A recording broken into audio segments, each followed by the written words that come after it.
So finally, after 30 days, let's see how these football tips scored. Now, have you ever wondered if there's any legitimate football tips out there? And are they actually profitable on a reliable basis? Or are all tipsters just slippery conmen selling you an illusion? I've seen just about every sneaky trick going, so when I heard there was a genuine player posting winning football tips without the smoke and mirrors, I was very curious. This video documents my 30-day journey testing them out. The objective was clear: to record the football tips, track the strike rate, financial returns and attainable prices to see how much money really would have been made or lost by betting on them. So I cracked open my spreadsheet and turned on tipping notifications to find out.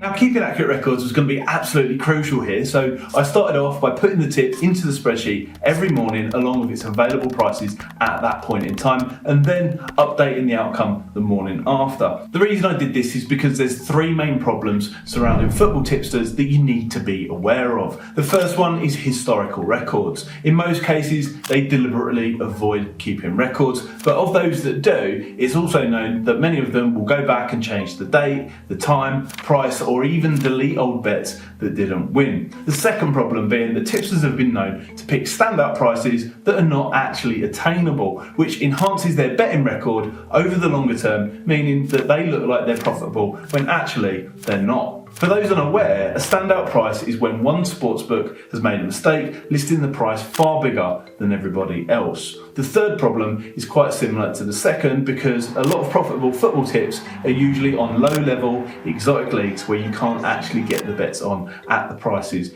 being advised. Now, in this case, the tips are verified by a third-party platform, but I didn't want to trust that alone, and I'll explain why. The Tipster platform is designed to record and verify tipsters' records over the longer term, eradicating those previously mentioned problems. But the cynic in me wanted to see this for myself in real time with my own two eyes, because one might assume that there's a financial benefit in the platform showing tipsters as winners.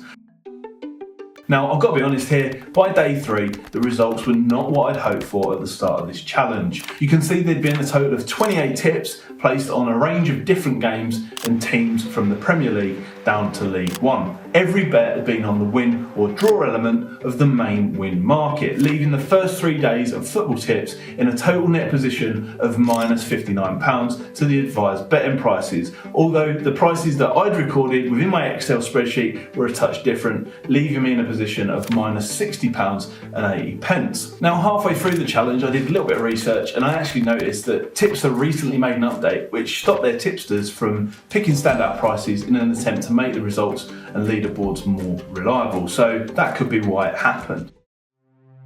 Now, come day 15 and 30, things had started to change and results had improved quite a bit. Now, at this point, halfway through the challenge, there'd been a total of 93 tips on the win and draw portions of the main football market, again on various British leagues ranging from the Premier League down to League 2. And to advise prices, the football tips were in a total position of plus £194.80, although the prices that I can confirm were available left me in a profit of £186.20. So it's just a small difference of £8.60. However, in the interest of fairness, I should say that the football tips had just been through a very good streak with several winners in a row. We needed a larger sample to test these tips over because variance in results is a common occurrence in betting.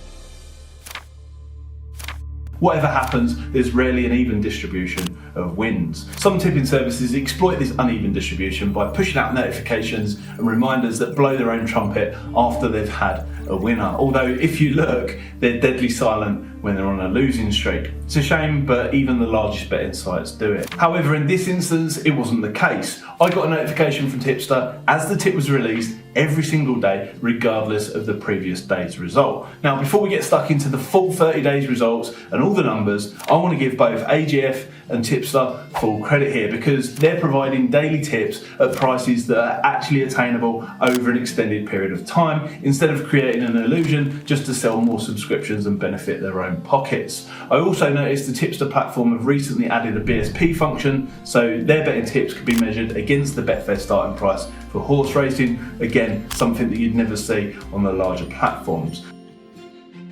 So by day 28, I think it's fair to say they'd totally won my trust something that's probably not that easy to do. And by day 30, there are a total of 73 winning football tips that were usually released around mid-morning. The biggest price was a bet on West Ham to beat Manchester United on the 30th, and the shortest price was for Man City to beat Southampton on the 8th. The longest losing run lasted for 8 tips in a row, and the best winning streak was for 7 tips around that halfway point. Now, I couldn't always get the advised price on every single bet, although in fairness, it was extremely close much of the time, with the difference just being £10 and 80p in total between the advised prices and the prices that I was recording over that 30-day period. In total, there were 86 losers, creating a total strike rate of 45.9% from 159 tips in total, which is a pretty decent sample to have run this test over. With an average price of just over 2.3 on the 73 winners, it means that there was a total profit of £187.40 to £20 level stakes